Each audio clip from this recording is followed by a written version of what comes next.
Hello दोस्तों, कैसे हैं आप लोग। आशा है कि आप लोग बिहार एसएससी की तैयारी में लगे होंगे और डेली एक सेट का प्रैक्टिस कर रहे होंगे। हमारे भी चैनल पे बिहार एसएससी के रिलेटेड डेली एक टेट सेट डाला जा रहा है।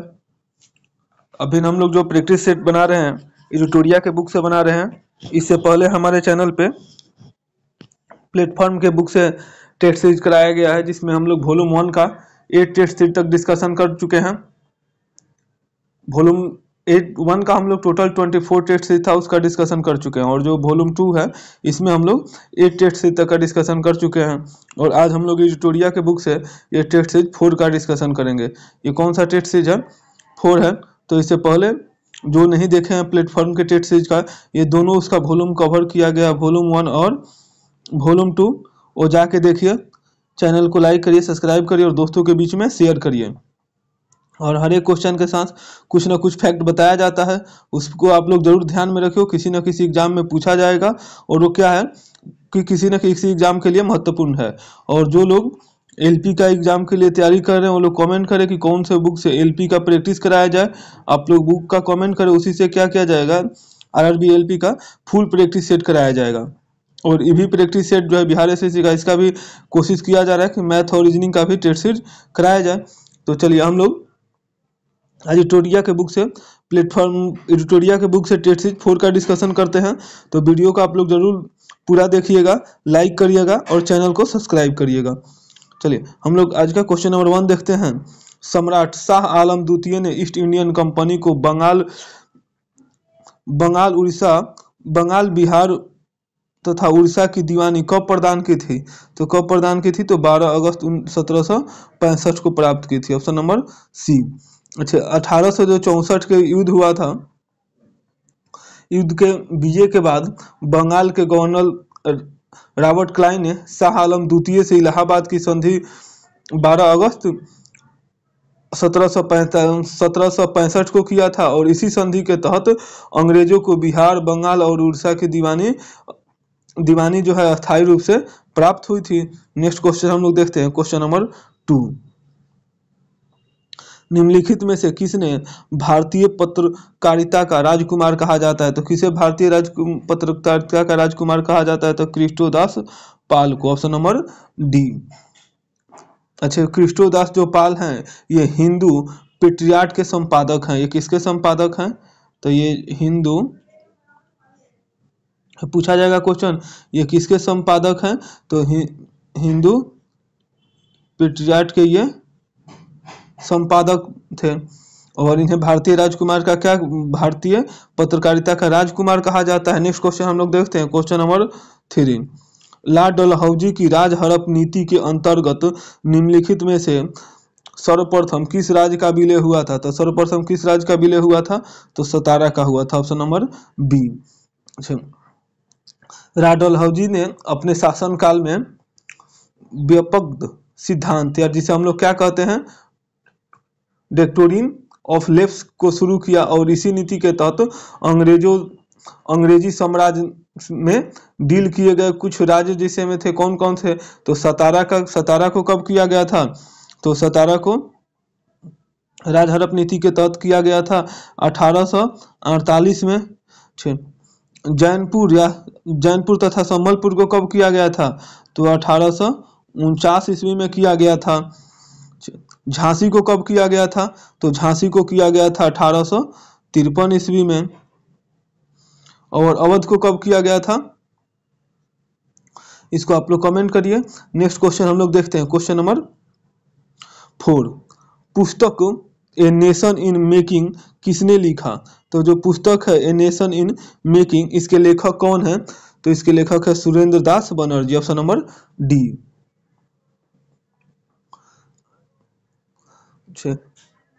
और इसके जो ये पुस्तक है द नेशन इन मेकिंग पुस्तक सुरेंद्र नाथ बनर्जी के द्वारा लिखा गया था। और यह जो है द बंगाली नामक समाचार पत्र का प्रकाशन भी किया था सुरेंद्र नाथ बनर्जी के द्वारा। द बंगाली नामक समाचार पत्र भी प्रकाशित किया जाता था। नेक्स्ट क्वेश्चन हम लोग देखते हैं, क्वेश्चन नंबर 5।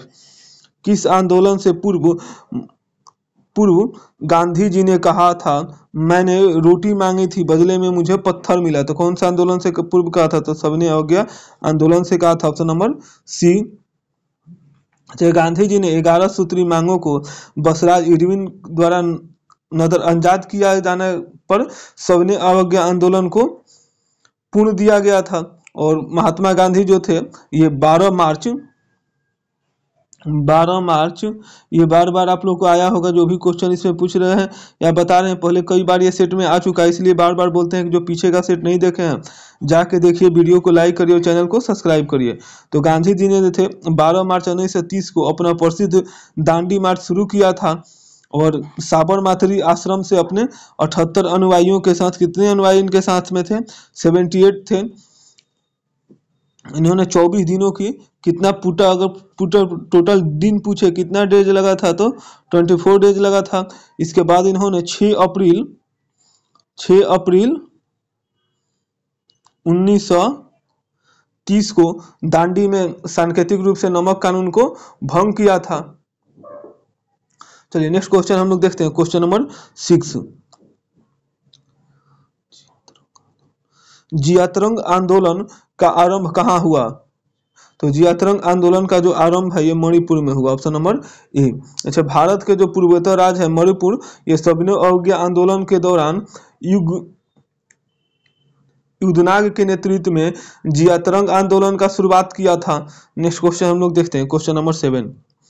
मुसलमानों में शिक्षा प्रसार के लिए बिहार के किस जिले में 1872 ईस्वी में साइंटिफिक सोसाइटी का गठन किया गया था? तो किस जिले में किया गया था? तो मुजफ्फरपुर में किया गया था, ऑप्शन नंबर डी। अच्छा, मुसलमानों में शिक्षा के प्रसार के लिए बिहार के जो मुजफ्फरपुर में 1872 में क्या किया गया था? तो साइंटिफिक सोसाइटी का गठन किया गया था। और इसकी स्थापना किसके द्वारा किया गया था? तो इसकी स्थापना जो है ये इमाद अली खां के द्वारा किया गया था। इमाद अली खां के द्वारा किया गया था। कब किया गया था? तो 1872 में किया गया था। चलिए नेक्स्ट क्वेश्चन हम लोग देखते हैं, क्वेश्चन नंबर 8। पटना युवा संघ की स्थापना किस वर्ष हुई थी? तो पटना युवा संघ की स्थापना जो है 1927 ईस्वी में हुई थी, ऑप्शन नंबर सी। अच्छा, क्रांतिकारियों से संबंधित जो है पटना युवा संघ की स्थापना 1987 में हुई थी और इस संघ में मणिनंद्र नारायण राय, फूल प्रसाद वर्मा और कृष्ण बल्लभ सहाय, बिरजानंद प्रसाद आदि शामिल थे। नेक्स्ट क्वेश्चन हम लोग देखते हैं, क्वेश्चन नंबर 9। हुमायूं द्वारा लड़े गए निम्नलिखित युद्धों में से सबसे बाद में कौन सा युद्ध लड़ा गया था? तो सबसे बाद में कौन सा युद्ध लड़ा गया था? तो सरहिंद का युद्ध लड़ा गया था, ऑप्शन नंबर डी। अच्छा, सरहिंद का युद्ध हुमायूं के द्वारा कब लड़ा गया था? तो 1555 ईस्वी में लड़ा गया था और इसी के द्वारा हुमायूं ने भारत में पुनः मुगल सत्ता की स्थापना की थी। अच्छा, हुमायूं के द्वारा कुछ और हम लोग जो युद्ध लड़ा गया था उसको देख लेते हैं। तो देवरा का युद्ध हुमायूं के द्वारा कब लड़ा गया था? तो देवरा का युद्ध हुमायूं के द्वारा 1531 ईस्वी में लड़ा गया था और किसके किसके बीच लड़ा गया था? तो हुमायूं ने अफगानों को हराया था। अच्छा, चौसा का युद्ध हुमायूं के द्वारा कब लड़ा गया था? तो चौसा का युद्ध है 1539 ईस्वी में। शेर शाह सूरी ने इसमें हुमायूं को हराया था। और कनौज का युद्ध कब हुआ था? कनौज के युद्ध को ही हम लोग क्या कहते हैं? बिलग्राम का युद्ध कहते हैं। ये कब हुआ था? तो कनौज का जो युद्ध है ये 1540 ईस्वी में हुआ था और शेर शाह सूरी द्वारा हुमायूं को अंतिम रूप से पराजित कर दिया गया था, जिसमें हुमायूं क्या हुआ? देश छोड़कर चला गया था। फिर इन्होंने सरहिंद के युद्ध में पुनः जो इसने क्या किया था? मुगल सत्ता को स्थापित किया था। नेक्स्ट क्वेश्चन हम लोग देखते हैं, क्वेश्चन नंबर 10। आदि ग्रंथ अथवा गुरु ग्रंथ साहब का संकलन निम्नलिखित में से किसने किया था? तो आदि ग्रंथ अथवा गुरु ग्रंथ का संकलन किसके द्वारा किया गया था? तो गुरु अर्जुन देव के द्वारा किया गया था, ऑप्शन नंबर डी। ये जो आदि ग्रंथ और गुरु ग्रंथ है संकलन मुख्यतः सिख धर्म के 5वें गुरु थे। ये अर्जुन देव थे, वो सिख धर्म के कौन से गुरु थे? तो ये 5वें गुरु थे, इनके द्वारा कराया गया था। और सिख संप्रदाय में इस पवित्र ग्रंथ में सिखों के 6 गुरुए अनेक हिंदू भक्तों तथा कबीर, बाबा फकीर, नामदेव और रविदास आदि की भी इसमें रचनाएं का उपदेश समाहित है। नेक्स्ट क्वेश्चन हम लोग देखते हैं, क्वेश्चन नंबर 11। निम्नलिखित में से किस हड़प्पाई स्थल में एक उन्नत जल प्रबंधन का साक्ष्य प्राप्त हुआ है? तो उन्नत जल प्रबंधन का साक्ष्य जो है ये धौलावीर से प्राप्त हुआ है, ऑप्शन नंबर बी। अच्छा, धौलावीर में एक विशाल जलाशय मिला है जिसमें लगभग 2,50,000 घन मीटर जल संग्रह करने की क्षमता है और इससे स्पष्ट है कि यहाँ के निवासियों को जल प्रबंधन व्यवस्था से परिचित किया गया था। नेक्स्ट क्वेश्चन हम लोग देखते हैं, क्वेश्चन नंबर 12। निम्नलिखित में से किसने समुद्रगुप्त को भारत का नेपोलियन कहा था? तो समुद्रगुप्त को भारत का नेपोलियन कौन कहा था? तो विंसेंट स्मिथ कहा था, option number Vincent Smith, option number C. अच्छा, इतिहासकार जो था ये विंसेंट स्मिथ, इन्होंने अपनी रचना अर्ली हिस्ट्री ऑफ इंडिया में समुद्रगुप्त को क्या कहा था? वीरता और विजयों पर मुग्ध होकर उसे भारतीय नेपोलियन की संज्ञा दी थी। नेक्स्ट क्वेश्चन हम लोग देखते हैं, क्वेश्चन नंबर 13। निम्नलिखित कथनों में से कौन सा कथन असत्य है? तो बौद्ध धर्म में आत्मा की मान्यता नहीं है, ये क्या है? सही है, आत्मा की मान्यता नहीं है। बौद्ध धर्म में पुनर्जन्म की मान्यता है, ये भी इसमें असत्य पूछा है, तो ये भी है। बौद्ध धर्म में संघ में प्रस्ताव के पाठ को अनुशासन कहा जाता है, ये भी सही है। और बौद्ध धर्म में संघ के सदस्य राजा के सेवक, चोर, दास तथा रोगी व्यवसायियों की भी प्रदान की जाती थी, तो ये क्या है? यही इसमें असत्य कथन है, ऑप्शन नंबर डी। तो बौद्ध धर्म में जो गणतंत्र प्रणाली पर आधारित थी और संघ में चोर, हत्यारे, ऋणी व्यक्ति, राजा के सेवक, दास, रोगी व्यक्तियों का प्रवेश वर्जित था, जबकि जो संघ के में किसी भी जाति के व्यक्ति और स्त्रियों का प्रवेश का अधिकार था। नेक्स्ट क्वेश्चन हम लोग देखते हैं, क्वेश्चन नंबर 14। संविधान सभा का अंतिम बैठक निम्न में से कब हुई? तो संविधान सभा का जो अंतिम बैठक हुई 24 जनवरी 1950 को हुआ था, ऑप्शन नंबर बी। अच्छा, और 26 जनवरी 1950 से 1951 और 52 में जो आम चुनाव हुआ था, इसके बाद बनी नई संसद के निर्माण तक भारत की अंतिम जो संसद के रूप में काम किया था। नेक्स्ट क्वेश्चन हम लोग देखते हैं, क्वेश्चन नंबर 15। लोकसभा में कितनी सीटें अनुसूचित जाति और अनुसूचित जनजातियों के प्रतिनिधि के लिए आरक्षित है? तो कितने सीटों का आरक्षण किया गया है? तो 131 सीटों का किया गया है, ऑप्शन नंबर ए। अच्छा, इसमें जो लोकसभा में कितना टोटल सीट है? तो लोकसभा में जो 545 सीट है उसमें से अनुसूचित जाति के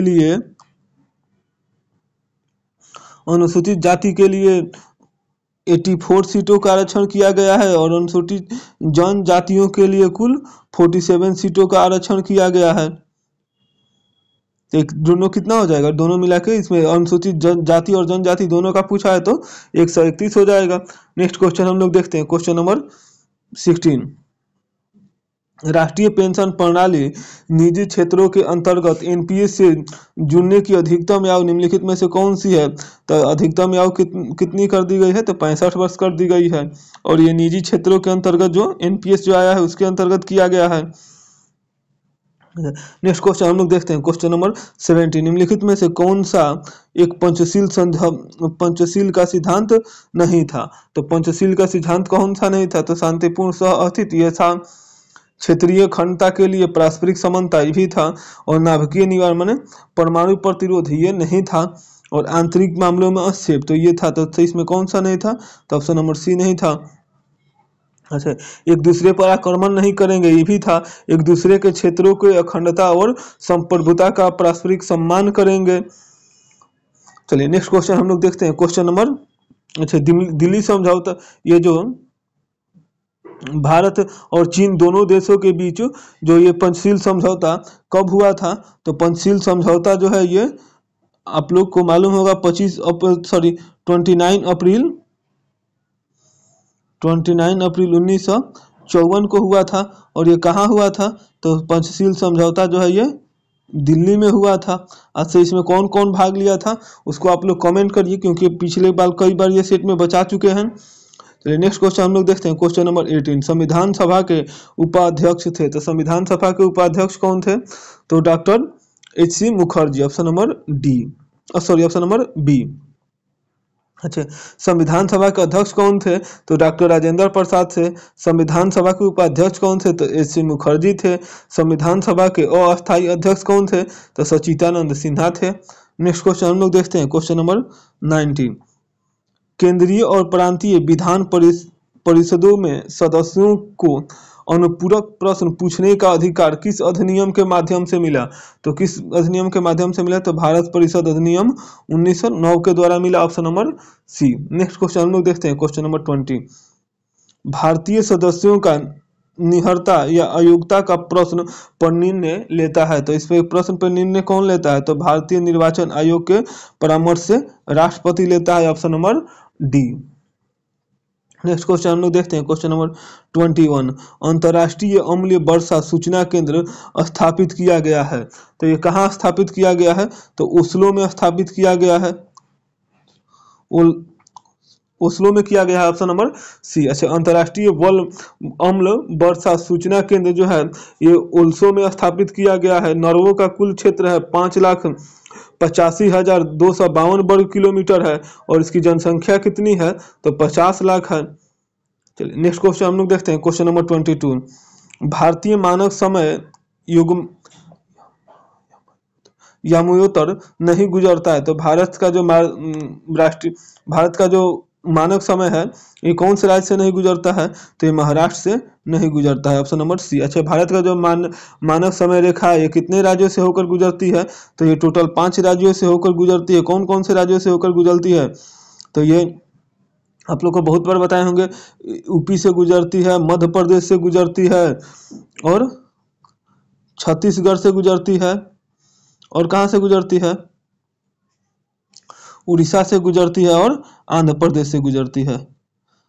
उड़ीसा और आंध्र प्रदेश से गुजरती है। अच्छा, मकर रेखा जो है भारत के कितना राज्यों से होकर गुजरती है उसको आप लोग कमेंट करें। और जो ये राष्ट्रीय मानक समय है ये यूपी के मिर्जापुर से होकर गुजरती है। नेक्स्ट क्वेश्चन हम लोग देखते हैं। क्वेश्चन नंबर 23, कौन से भारतीय राज्य की अधिकतम सीमा म्यांमार से स्पर्श करता है? तो कौन से राज्य का करता है? तो अरुणाचल प्रदेश का करता है, ऑप्शन नंबर बी। अच्छा, अरुणाचल प्रदेश है भारत में एक उत्तर पूर्व का राज्य है और इसकी राजधानी कहाँ है? तो ईटानगर है। और इसे क्या कहा जाता है? इसे उगते सूरज का भूमि कहा जाता है। अरुणाचल प्रदेश को किस नाम से जाना जाता है? तो उगते सूरज के भूमि के नाम से जाना जाता है। और 20 फरवरी 1987 तक अरुणाचल प्रदेश को पूर्ण दर्जा प्रदान किया गया था। इसको पूर्ण राज्य का दर्जा कब प्रदान किया गया था? तो 20 फरवरी 1987 को इसे पूर्ण राज्य का दर्जा प्रदान किया गया। और वर्ष 1972 तक इसे नॉर्थ ईस्ट फ्रंटियर एजेंसी या जिसे हम लोग क्या कहते हैं नेफा, NEFA, इसे नॉर्थ ईस्ट फ्रंटियर एजेंसी के रूप में जाना जाता था। ये पूछा भी जाता है कि नेफा किसका पूर्व नाम है? तो अरुणाचल प्रदेश का नाम है। नेक्स्ट क्वेश्चन हम लोग देखते हैं। क्वेश्चन नंबर 24, निम्नलिखित में से दक्षिण भारत की सबसे ऊंची चोटी कौन सी है? तो दक्षिण भारत की सबसे ऊंची चोटी कौन सी है? तो अन्नामुरी है, ऑप्शन नंबर ए। अच्छा, यह कहाँ स्थित है? तो जो अन्नामुरी है ये दक्षिण भारत की जो सबसे ऊंची चोटी है अन्नामुरी, ये केरल में स्थित है। और ये पश्चिम घाट और दक्षिण घाट की सबसे ऊंची चोटी है। और ये अन्नामुरी की ऊंचाई अगर पूछे, ये बहुत बार से सेट में आया होगा, इसकी ऊंचाई कितना है? तो 2695 मीटर है। नेक्स्ट क्वेश्चन हम लोग देखते हैं। क्वेश्चन नंबर 25, मंदाकिनी नदी किस जल प्रवाह अथवा मुख्य नदी से संबंधित है? तो मंदाकिनी जो नदी है ये अलकनंदा नदी से संबंधित है, ऑप्शन नंबर ए। अच्छा, मंदाकिनी नदी जो है अलकनंदा जल प्रवाह अथवा मुख्य नदी से संबंधित है। और यह जो अलकनंदा नदी की एक सहायक नदी है और इसका उद्गम स्रोत जो है ये केदारनाथ के निकट में स्थित है। अच्छा, भागीरथी जो नदी है और भागीरथी जो है ये इसमें मिलकर क्या बनाती है, तो गंगा नदी का निर्माण होता है। नेक्स्ट क्वेश्चन हम लोग देखते हैं, क्वेश्चन नंबर 26। निम्नलिखित में से कौन सा जलप्रपात नर्मदा नदी पर नहीं स्थित है, तो नर्मदा नदी पर कौन सा नहीं है, तो भालकुंड जो है नर्मदा नदी पर नहीं स्थित है। अच्छा, कपिल वस्तु जो कपिल धारा है ये किस नदी पे है, तो नर्मदा नदी पर है। दुग्ध धारा ये भी नर्मदा नदी पर है, और भेड़ा घाट ये भी किस पे है, तो नर्मदा नदी पर है। और भालकुंडा जो जलप्रपात है ये किस पर बना हुआ है, तो ये बीना नदी पर बना हुआ है। किस पे बना हुआ है, ये बीना नदी पे बना हुआ है। और भालकुंडा को राहतगढ़ जलप्रपात भी कहते हैं। नेक्स्ट क्वेश्चन हम लोग देखते हैं, क्वेश्चन नंबर 27।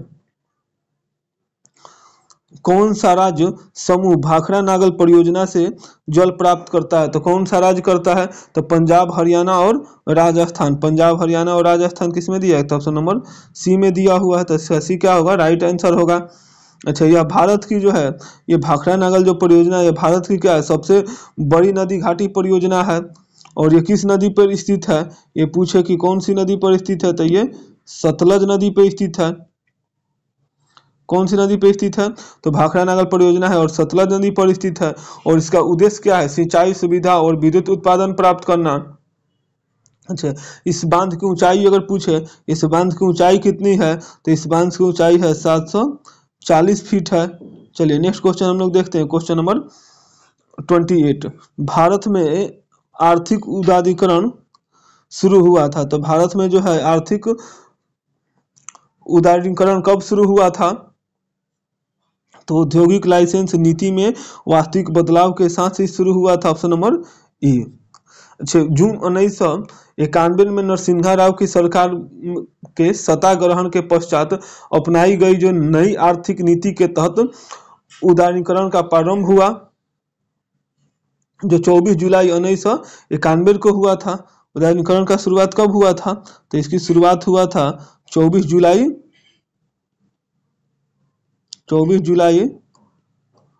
1991 को हुआ। अच्छा, इस जो नीति में 18 प्रमुख उद्योगों को छोड़कर सभी उद्योगों को लाइसेंस से मुक्त कर दिया गया था। नेक्स्ट क्वेश्चन हम लोग देखते हैं, क्वेश्चन नंबर 29। नीचे दिए गए क्रेडिट रेटिंग एजेंसी पर विचार कीजिए तथा उन्हें कालानुक्रम व्यवस्थित कीजिए। अच्छा, तो इसमें जो इसका कब किया गया था, तो IARE की स्थापना किस वर्ष किया गया था, तो इसकी स्थापना किया गया था 1993 में किया गया था। CRISIL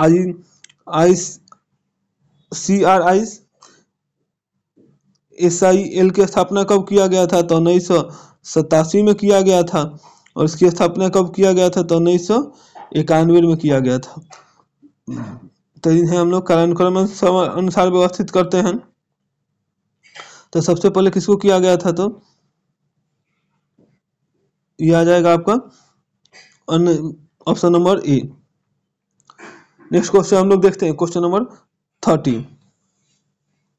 निम्नलिखित युगों में से कौन सा सही सुमेलित नहीं है, तो इसमें सही सुमेलित कौन सा नहीं है, तो स्वामी समिति है, औद्योगिक रणनीति की समस्या है, ये सही है। जानकी रमन समिति है, शेयर घोटालों की पड़ताल से संबंधित है, सही है।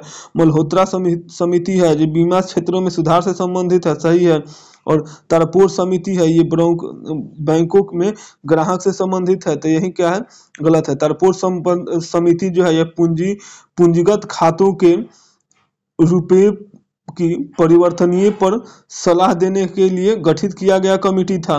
नेक्स्ट क्वेश्चन हम लोग देखते हैं, क्वेश्चन नंबर 31।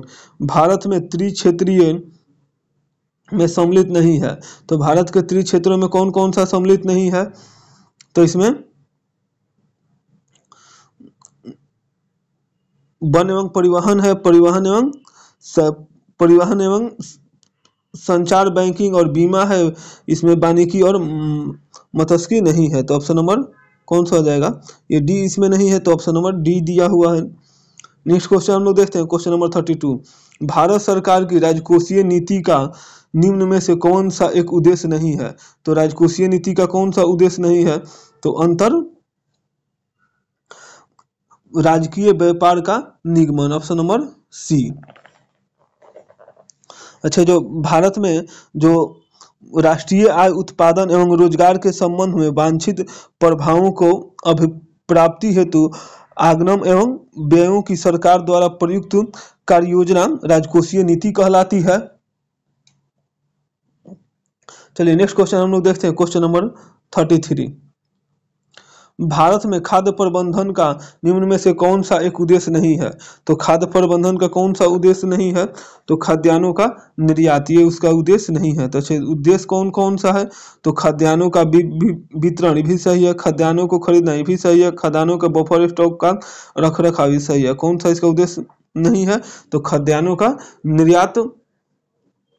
खाद्यान्नों के जो प्रमुख उद्देश्य हैं ये कौन कौन से हैं? तो खाद्यान्नों को समाज के कमजोर वर्गों तक वितरण करना, खाद्यान्नों को किसानों से उचित मूल्य पर खरीदना, और खाद्यान्नों के बफर स्टॉक में रख रखाव और खाद्य सुरक्षा, इसके क्या है? प्रमुख उद्देश्य है। नेक्स्ट क्वेश्चन हम लोग देखते हैं, क्वेश्चन नंबर 34। भारत में औद्योगिक क्षेत्र की उपलब्धियों को मापने के लिए निम्नलिखित में से कौन सी संस्था औद्योगिक उत्पादन के सूचकांक को जारी करती है? तो कौन सी संस्था करती है? तो केंद्रीय सांख्यिकी कार्यालय, SCO, ऑप्शन नंबर सी। अच्छा, वर्तमान में औद्योगिक उत्पादन जो क्षमता है राष्ट्रीय सांख्यिकी कार्यालय NSO द्वारा जारी किया जाता है, और पूर्व में यह आंकड़े SCO द्वारा जारी किए जाते थे। नेक्स्ट क्वेश्चन हम लोग देखते हैं, क्वेश्चन नंबर 35। भारत के बजट में किस वर्ष वस्तु लेन देन कर CTT प्रस्तुत किया गया था?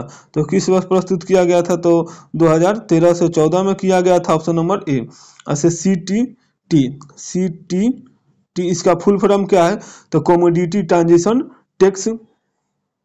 वित्त मंत्रालय के अनुसार 23 कृषि उत्पादों जिसमें गेहूं, जौ, जीरा, इलायची आदि पर CTT नहीं लगाया जाएगा। अच्छा, वित्त वर्ष 2013 से 14 के दौरान जो CTT को पेश करने का कारण इक्विटी और कमोडिटी बाजारों के बीच समानता लाना था। नेक्स्ट क्वेश्चन हम लोग देखते हैं, क्वेश्चन नंबर 36। द्रोणाचार्य पुरस्कार जो खेल प्रशिक्षकों के क्षेत्र में दिया जाता है, तो खेल प्रशिक्षण के क्षेत्र में कौन सा पुरस्कार दिया जाता है? ये भी क्वेश्चन पूछा जाता है। तो द्रोणाचार्य पुरस्कार दिया जाता है। इसका शुरुआत कब हुआ था? तो इसका शुरुआत हुआ था 1985 में हुआ था, ऑप्शन नंबर डी। अच्छा, द्रोणाचार्य पुरस्कार 1985 से दिया जाता है। अर्जुन पुरस्कार कब से दिया जाता है? तो अर्जुन पुरस्कार है ये 1961 से दिया जाता है। अर्जुन पुरस्कार कब से दिया जाता है? तो 1961 से दिया जाता है। किस क्षेत्र में दिया जाता है? इसको आप लोग कमेंट करें। अच्छा, ध्यानचंद पुरस्कार कब से दिया जाता है? तो मेजर ध्यानचंद खेल रत्न पुरस्कार 1991 से 1992 से स्टार्ट, 1991 और 92 से स्टार्ट हुआ था। अच्छा, राष्ट्रीय खेल प्रोत्साहन पुरस्कार कब से दिया जाता है? तो राष्ट्रीय खेल जो प्रोत्साहन है ये 2009 से दिया जाता है। चलिए नेक्स्ट क्वेश्चन हम लोग देखते हैं, क्वेश्चन नंबर 37। आकाशीय दीप पुस्तक के लेखक, आकाशदीप जो है ये पुस्तक के लेखक कौन है? तो इसके लेखक हैं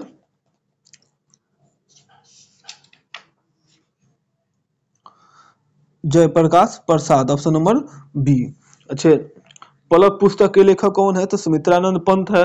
और नामिका पुस्तक के लेखक कौन है? तो सूर्यकांत त्रिपाठी निराला है। झांसी की रानी पुस्तक के लेखक कौन है? तो सुभद्रा कुमार चौहान हैं। झूठा सच पुस्तक के लेखक कौन है? तो यशपाल हैं। नीरजा पुस्तक के लेखक कौन है? तो महादेवी वर्मा है। नेक्स्ट क्वेश्चन हम लोग देखते हैं, क्वेश्चन नंबर 38। केंद्रीय भवन निर्माण अनुसंधान संस्था स्थित है। तो केंद्रीय जो भवन निर्माण संस्था ये कहाँ स्थित है? तो रुड़की में स्थित है, ऑप्शन नंबर ए। भारतीय मौसम वेधशाला कहाँ स्थित है? तो पुणे में स्थित है। राष्ट्रीय मौसम पूर्वानुमान केंद्र कहाँ स्थित है? तो नई दिल्ली में स्थित है। राष्ट्रीय धातु विज्ञान प्रयोगशाला कहाँ स्थित है? तो देहरादून में स्थित है। राष्ट्रीय होम्योपैथी संस्था कहाँ स्थित है? तो कोलकाता में स्थित है। नेक्स्ट क्वेश्चन हम लोग देखते हैं, क्वेश्चन नंबर 39। भारत की पहली बोलती फिल्म आलम आरा किस वर्ष प्रदर्शित हुई थी? तो आलम आरा का जो प्रदर्शन है ये किस वर्ष किया गया था? तो 1931 में किया गया था, ऑप्शन नंबर सी। अच्छा, और इसके निर्माता कौन से? तो इसके निर्माता आलम अली फिल्म के निर्देशक कौन से? तो अदरसर ईरानी थे। और भारत की जो पहली जो टेक्निकल जो फिल्म थी, ये फिल्म कौन सी थी? झांसी की रानी थी, जिसे 1953 में प्रस्तुत किया गया था, प्रदर्शित किया गया था। नेक्स्ट क्वेश्चन हम लोग देखते हैं, क्वेश्चन नंबर 40। बिहार जाति आधारित जनगणना 2022 के अनुसार बिहार की कुल जनसंख्या कितनी है? तो बिहार की जो कुल जनसंख्या ये 13,07,25,310 है। Option number B. अच्छा, नेक्स्ट क्वेश्चन हम लोग देखते हैं, क्वेश्चन नंबर 41। शांति के क्षेत्र में नोबेल पुरस्कार 2023 के लिए किसे चुना गया है? तो शांति के क्षेत्र के लिए नोबेल पुरस्कार जो है ये नरगिस मोहम्मदी को चुना गया है। Option number A. अच्छा, ये जो नरगिस है ये ईरानी मानवाधिकार कार्यकर्ता जो है नरेश मोहम्मदी को ईरान के महिलाओं के उत्पीड़न के खिलाफ उनकी लड़ाई और स्वतंत्रता के लिए वर्ष 2023 का नोबेल पुरस्कार से सम्मानित किया गया है। ये कहाँ के हैं? तो ये ईरान के हैं। नेक्स्ट क्वेश्चन हम लोग देखते हैं, question number 42। Golden global gender gap index प्रति वर्ष किस संस्था द्वारा जारी किया जाता है? तो ये कौन सी संस्था के द्वारा जारी किया जाता है? तो WFE के द्वारा जारी किया जाता है। Option number B. अच्छा, प्रति वर्ष जो है ग्लोबल जेंडर गैप इंडेक्स विश्व आर्थिक मंच द्वारा जारी किया जाता है। और 2023 में इस सूची में भारत का कौन सा स्थान था? तो इस सूची में जो भारत का स्थान था वो 127वां था। कौन सा स्थान था? तो 127वां था। नेक्स्ट क्वेश्चन हम लोग देखते हैं, क्वेश्चन नंबर 43। एकता सैन्य अभ्यास 2023 किस दो देशों के मध्य आयोजित किया गया था? तो किस दो देशों के मध्य आयोजित किया गया था? तो ये भारत और मालदीव के बीच आयोजित किया गया था। Option number A. अच्छा, कुबेरियन जो है ये किसके बीच होता है? तो कुबेरियन जो है ये सैन्य अभ्यास है भारत और मालदीव के बीच होता है। समुद्र शक्ति 2023 किसके किसके बीच हुआ था? तो भारत और इंडोनेशिया के बीच हुआ था। अच्छा, सिलनेक्स है ये किसके किसके बीच होता है? तो भारत और श्रीलंका के बीच होता है। चलिए नेक्स्ट क्वेश्चन हम लोग देखते हैं, क्वेश्चन नंबर 44। विश्व तंबाकू निषेध दिवस 2023 का थीम का विषय क्या था? तो विश्व जो तंबाकू निषेध दिवस 2023 का थीम था ग्रो फूड नॉट तंबाकू। Option number A. अच्छा, विश्व तंबाकू दिवस प्रति वर्ष कितने तारीख को मनाया जाता है? तो विश्व जो तंबाकू दिवस है ये प्रति वर्ष 31 मई को मनाया जाता है। 31 मई को मनाया जाता है। नेक्स्ट क्वेश्चन हम लोग देखते हैं, क्वेश्चन नंबर 45। अर्जुन पुरस्कार 2023 से सम्मानित साक्षी कुमार का संबंध किस खेल से है? तो इनका संबंध जो है ये किस खेल से है? तो ये इनका कबड्डी से है। Option number B. अच्छा, परवीन का संबंध किस खेल से है? तो वसु से है। सुशीला देवी का संबंध किस खेल से है? तो जूडो से है। लक्ष्य सेन का संबंध किस खेल से है? तो बैडमिंटन से है। चलिए नेक्स्ट क्वेश्चन हम लोग देखते हैं, क्वेश्चन नंबर 46। 19वां G20 सम्मेलन का आयोजन कहाँ किया गया था? तो 19वां जो है ये कहाँ किया जाएगा? तो 19वां G20 का सम्मेलन ब्राजील में आयोजित किया जाएगा। Option number B. 18वां जो G20 का सम्मेलन कहाँ किया गया था? तो ये भारत में किया गया था। और 7वां जी शिखर सम्मेलन 2024 का आयोजन कहाँ किया जाएगा? तो इटली में किया जाएगा। किसका किया जाएगा? तो G7 का आयोजन किया जाएगा। अच्छा, नाटो शिखर सम्मेलन का आयोजन कहाँ किया जाएगा? जो नाटो शिखर सम्मेलन है 2024 में, इसका आयोजन लिथुआनिया में होगा। नेक्स्ट क्वेश्चन हम लोग देखते हैं, क्वेश्चन नंबर 46। ऑस्ट्रेलिया ओपन 2023 महिला एकल का खिताब किसने जीता? तो इसका खिताब किसके द्वारा जीता गया था? तो आर्यन साबालेंका के द्वारा जीता गया था, ऑप्शन नंबर ए। अच्छा, जो ऑस्ट्रेलिया ओपन में पुरुष एकल का खिताब कौन जीता था? तो नोवाक जोकोविच के द्वारा जीता गया था। अच्छा, पुरुष एकल का उप विजेता कौन थे? तो स्टेफानेस थे। अच्छा, महिला एकल विजेता कौन से? तो आर्यना सबलेंका थे। अच्छा, महिला एकल उप विजेता कौन थे? तो इंजीनियर राय बकीना थे। ये क्या थे? एलेना जो राय बकीना, ये क्या थे? इसके उप विजेता थे। नेक्स्ट क्वेश्चन हम लोग देखते हैं, क्वेश्चन नंबर 48। मुख्यमंत्री शिक्षा पुरस्कार योजना की शुरुआत किस राज्य के द्वारा की गई है? तो इसकी शुरुआत किस राज्य के द्वारा की गई है? तो उड़ीसा के द्वारा की गई है, option number D. Next question हम लोग देखते हैं, क्वेश्चन नंबर 49।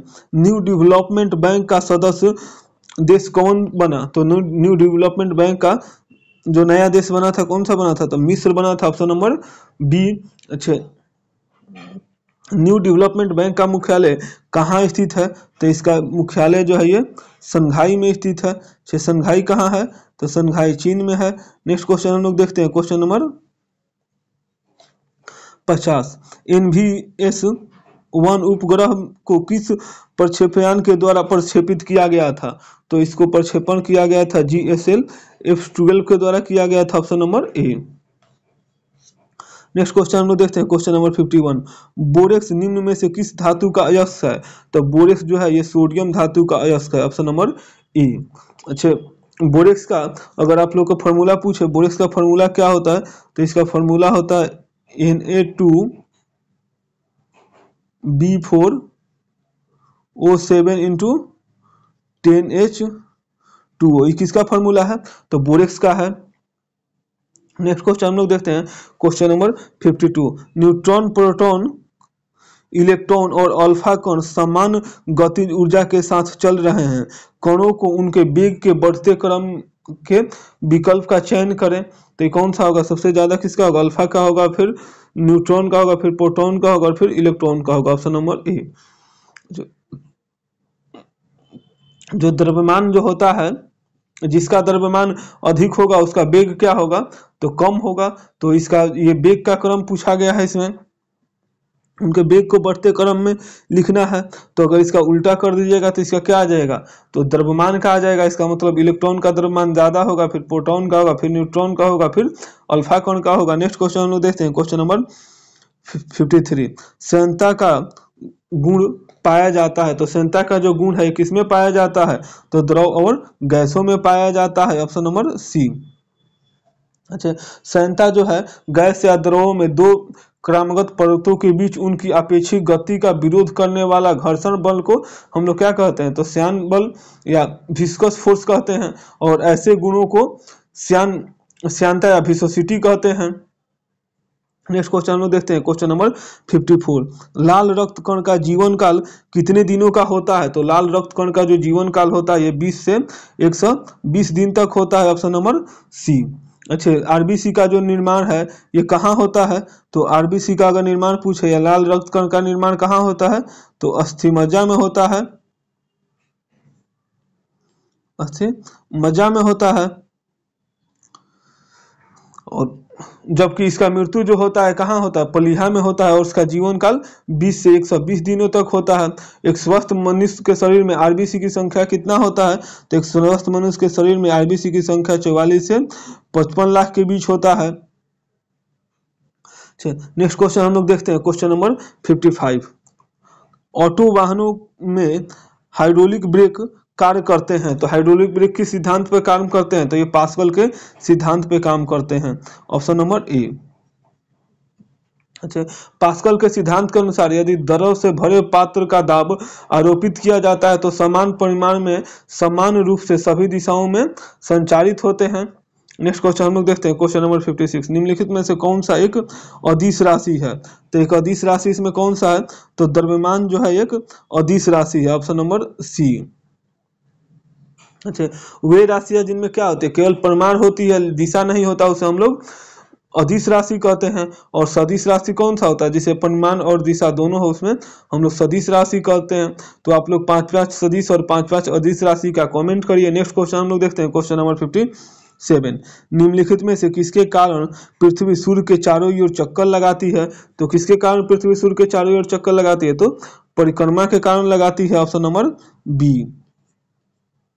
अच्छा, पृथ्वी सूर्य के जो चारों ओर चक्कर लगाने को हम लोग परिमाण क्या कहते हैं, परिक्रमण या वार्षिक गति कहते हैं। और इसी के कारण क्या होता है, ऋतु परिवर्तन पूछे किसके कारण होता है, तो परिक्रमण के कारण क्या होता है, तो ऋतु में परिवर्तन होता है। और पृथ्वी के घूर्णन या दैनिक गति के कारण दिन और रात होता है। नेक्स्ट क्वेश्चन हम लोग देखते हैं, क्वेश्चन नंबर 58। सुमिलित कीजिए, इसमें हम लोग को सही मिलान करना है। तो जी मार्कोनी है, ये किसके आविष्कारक थे, तो जी मार्कोनी जो थे ये रेडियो के आविष्कारक थे। तो वन का ए का 1 हो जाएगा। अच्छा, जे.एल. ब्रेयर किसके आविष्कारक थे, तो ये टेलीविजन के आविष्कारक थे। अलेक्जेंडर ग्राहम बेल किसके आविष्कारक थे, तो टेलीफोन के थे। और थॉमस अल्वा एडिसन किसके आविष्कारक थे, तो ग्रामोफोन के थे। तो कौन 1 2 3 4, option number A. Next question हम लोग देखते हैं, क्वेश्चन नंबर 59। हाइड्रोजन गैस भरा गुब्बारा, हाइड्रोजन गैस से जो भरा गुब्बारा है हवा में केवल गुब्बारे तक ही ऊपर उठता है जब उसका कुल भार विस्थापित वायु के भार से क्या हो, कम हो, option number B. Next question हम लोग देखते हैं, क्वेश्चन नंबर 60। अवतल दर्पण में प्रतिबिंब किस स्थिति में आभासी एवं सीधा बनता है, तो जब वस्तु अवतल दर्पण के फोकस एवं ध्रुव के मध्य बनता हो, ऑप्शन नंबर डी। अच्छा, समतल दर्पण और उत्तल दर्पण में जो प्रतिबिंब बनता है सदैव कैसे बनता है, आभासी और सीधा बनता है। नेक्स्ट क्वेश्चन हम लोग देखते हैं, क्वेश्चन नंबर 61। परिपथ में धारा है, परिपथ में इसमें धारा का मान निकालना है। तो हम लोग क्या करना है, इसमें सबसे पहले ये दोनों जो है ये किसमें जुटा हुआ है, तो ये जो दोनों है इसमें हम लोग को निकालना पड़ेगा। तो ये श्रेणी क्रम में जुटा हुआ, तो श्रेणी क्रम में आर इक्विवेलेंट निकालने के लिए क्या करिएगा, तो 2 ओम प्लस 2 ओम को जोड़िएगा, कितना हो जाएगा, तो ये हो जाएगा आपका 4 ओम। अच्छा, और जब ये श्रेणी क्रम में जुट जाएगा तो ये दोनों का इक्विवेलेंट कितना हो जाएगा, तो दोनों का इक्विवेलेंट हो जाएगा 4 ओम। और ये किस क्रम में जुटेगा, तो समानांतर क्रम में जुटेगा। तो समानांतर क्रम में 1 इक्विवेलेंट निकालने का फॉर्मूला क्या है, 1/R1 प्लस 1/R2। तो इससे कितना आ जाएगा, तो इससे आ जाए आपका आ जाएगा ये 3/4। इसको आप लोग करके निकालिएगा। तो इस तरह से यहाँ पे आर इक्विवेलेंट कितना आ जाएगा, तो यहाँ पे आ जाएगा 4/3। अच्छा, अब सिंपल इसमें धारा का मान निकालना है। तो I इज इक्वल टू जानते हैं हम लोग कितना होता है, V/R, या इसको R is equal to V is equal to IR। इससे आप लोग याद किए हैं। तो यहाँ धारा का मान निकालना है। तो यहाँ वोल्टेज दिया हुआ है 2 वोल्टेज है, और यहाँ हम लोग रेजिस्टेंस का मान निकाले हैं 4/3। ये उल्टा हो जाएगा तो कितना हो जाएगा, तो ये हो जाएगा आपका 6/4। इस तरह से इसका मान कितना आ जाएगा, तो इसका मान आ जाएगा, ये 2 3 जाए कट जाएगा, तो 3/2, तो कितना आ जाएगा 1.5, ऑप्शन नंबर ए। आप लोग फॉर्मूला जरूर याद रखिएगा। इसमें क्या होता है, तो V is equal to I into R. Next question हम लोग देखते हैं, क्वेश्चन नंबर 62। मोमबत्ती के हवा में जलने पर बनने वाला उत्पाद नहीं होता है, तो कौन सा उत्पाद नहीं होता है, तो नाइट्रोजन नहीं होता है, option number A. Carbon monoxide होता है, कार्बन डाइऑक्साइड होता है, और कालिक के रूप में कार्बन भी होता है। नेक्स्ट क्वेश्चन हम लोग देखते हैं, क्वेश्चन नंबर 63। दांतों के इनेमल में कैल्शियम फास्फेट मौजूद होता है जिसकी प्रवृत्ति होती है। तो कैल्शियम फास्फेट की जो प्रवृत्ति होती है कैसी होती है, तो क्षारीय होती है, ऑप्शन नंबर ए। और जो यह मानव शरीर की क्या होती है, जो इनेमल होती है यह सबसे कठोर होती है, जिसमें कैल्शियम फास्फेट होता है। नेक्स्ट क्वेश्चन हम लोग देखते हैं, क्वेश्चन नंबर 64। निम्नलिखित कथनों में से सही कथन कौन सा है, तो सभी धातुएं तन्य होती है, ये गलत है। सभी अधातुएं तन्य होती है भी सही है। सामान्यतः धातुएं तन्य होती है या डक्टाइल होती है भी क्या है, सही है। तो ऑप्शन नंबर इसमें कौन सा होगा, सी। अच्छा, सब दो तन्य धातुओं का वह गुण है जिससे वह खींचकर क्या किया जाता है, तारों में परिवर्तित किया जाता है। अच्छा, सोना सबसे अधिक क्या है, तन्य धातु। अगर सबसे ज्यादा तन्य धातु पूछे कौन सा है, तो सबसे अधिक तन्य धातु है ये सोना है। धातुओं समानतः क्या होती है, तन्य होती है। और कुछ अधातुएं तन्य नहीं हो, कुछ अधातुएं तन्य नहीं होती है, जैसे सोडियम और पारा। नेक्स्ट क्वेश्चन हम लोग देखते हैं, क्वेश्चन नंबर 65। कोशिका का निम्नलिखित में से कौन सा भाग निर्जीव है।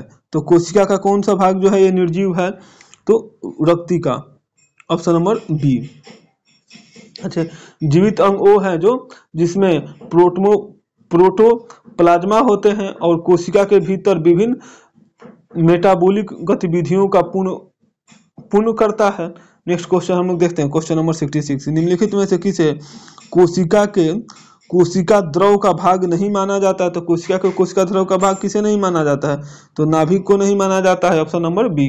अच्छा, केंद्रीय कोशिका का सबसे बड़ा और महत्वपूर्ण भाग है केंद्र। क्या है, केंद्र ये कोशिका का सबसे बड़ा महत्वपूर्ण भाग है।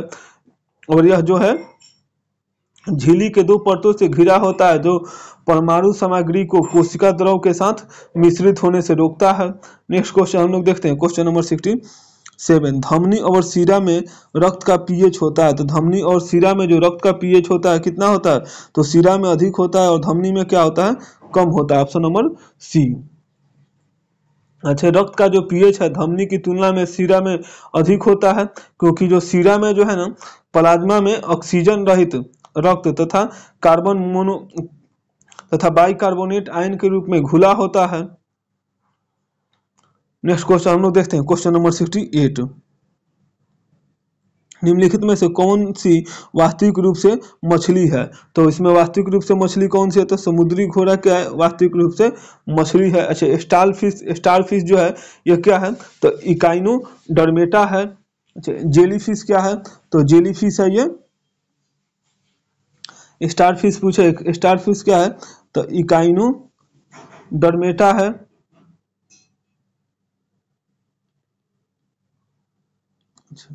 स्टारफिश क्या है, तो स्टारफिश ये या सॉरी जेलीफिश ये क्या है, तो जेलीफिश है ये सिलेंड्रा है।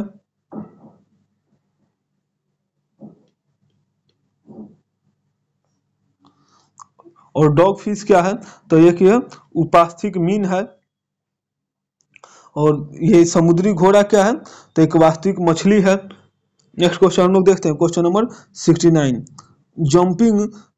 जंपिंग जीन के सिद्धांत का प्रतिपादन किसने दिया था। तो जंपिंग जीन के सिद्धांत का जो प्रतिपादन है ये बराबर मैकिल्टन ने किया था, option number C. Next question हम लोग देखते हैं, क्वेश्चन नंबर 70। मानव शरीर में पाए जाने वाले तत्वों का सही क्रम है। तो मानव शरीर में सबसे ज्यादा कौन सा तत्व पाया जाता है, तो ऑक्सीजन पाया जाता है। इसके बाद क्या पाया जाता है, कार्बन पाया जाता है। इसके बाद क्या पाया जाता है, इसके बाद हाइड्रोजन पाया जाता है। इसके बाद नाइट्रोजन पाया जाता है। फिर क्या पाया जाता है, तो कैल्शियम पाया जाता है। सबसे कम क्या पाया जाता है, तो फास्फोरस है 1.1। तो इस क्रम में कौन सा आएगा, तो ऑक्सीजन, कार्बन, हाइड्रोजन, नाइट्रोजन और फास्फोरस, ऑप्शन नंबर ई। नेक्स्ट क्वेश्चन हम लोग देखते हैं, क्वेश्चन नंबर 71। निम्नलिखित में से कौन सा युग्म पादक हार्मोन के संबंध में सही सम्मिलित नहीं है। तो सही सम्मिलित कौन सा नहीं है, तो ऑक्सीन है, ये फल पकाने वाला है, ये सही सम्मिलित नहीं है। ऑक्सीन जो है ये वृद्धिवर्धक है, पत्तियों का विलगन को रोकता है और खरपतवार को क्या करता है, नष्ट करता है। नेक्स्ट क्वेश्चन हम लोग देखते हैं, क्वेश्चन नंबर 72। रासायनिक परिवर्तन में सम्मिलित है। तो रासायनिक परिवर्तन में कौन सा सम्मिलित है, तो अवशोषण या ऊर्जा की मुक्ति है, रासायनिक परिवर्तन में सम्मिलित है, ऑप्शन नंबर सी। अच्छा, अवशोषण संरचना में परिवर्तन और एक नया उत्पाद बनाता है। और परिवर्तन अपरिवर्तनीय और अस्थायी होता है। नेक्स्ट क्वेश्चन हम लोग देखते हैं, क्वेश्चन नंबर 73। जिंक एक मिश्रण है। तो क्रस्ट जो है, द रस्ट इज ए मिश्रण ऑफ, तो जंक जो है ये किसका मिश्रण है, तो ये जंक आयरन, फेरिक ऑक्साइड और फेरस ऑक्साइड, ये कौन हो जाए, फेरिक ऑक्साइड का, option number C. Next question हम लोग देखते हैं, क्वेश्चन नंबर 74। स्मोक किसका उदाहरण है? तो स्मोक जो है ये हवा में बिखरे धुआं और पानी का उदाहरण है, ऑप्शन नंबर डी। स्मोक और कोहरे के बने होते हैं, स्मोक जो है ये स्मोक धुएं और कोहरे के बने होते हैं, और धुएं में नाइट्रोजन के ऑक्साइड होते हैं जो वायु प्रदूषण और कोहरे के साथ मिलकर स्मोक पैदा करता है। नेक्स्ट क्वेश्चन हम लोग देखते हैं, क्वेश्चन नंबर 75। निम्नलिखित में से कौन सा विद्युत का सर्वोत्तम चालक है? तो विद्युत का सबसे अच्छा चालक कौन सा है? तो समुद्री जल है, ऑप्शन नंबर सी। अच्छा, यहीं पे जो हमारा 75 क्वेश्चन का श्रृंखला है यहीं पे समाप्त होता है। तो वीडियो अच्छा लगे तो लाइक करिए, चैनल को सब्सक्राइब करिए और दोस्तों के बीच में शेयर करिए। और आप लोग जितना ज़्यादा लाइक, सब्सक्राइब और शेयर करिएगा उतना ही ज़्यादा हम वीडियो बनाएंगे। और आप लोग कमेंट भी करिए कि जो एलपी के एग्ज़ाम के लिए, जो आरआरबी का जो एलपी का एग्ज़ाम आया है, इसके आप लोग कौन से बुक से प्रैक्टिस करना चाहते हैं उसका भी प्रैक्टिस कराया जाएगा। या आप लोग और कुछ भी चाहते हैं, अगर किसी स्पेशल सब्जेक्ट का मैराथन क्लास लाया जाए, उसको भी आप लोग कमेंट जरूर करिए। और वीडियो को पूरा देखिए, लाइक करिए और सब्सक्राइब करिए। चलिए, thank you for watching video. Please like and subscribe. Thank you.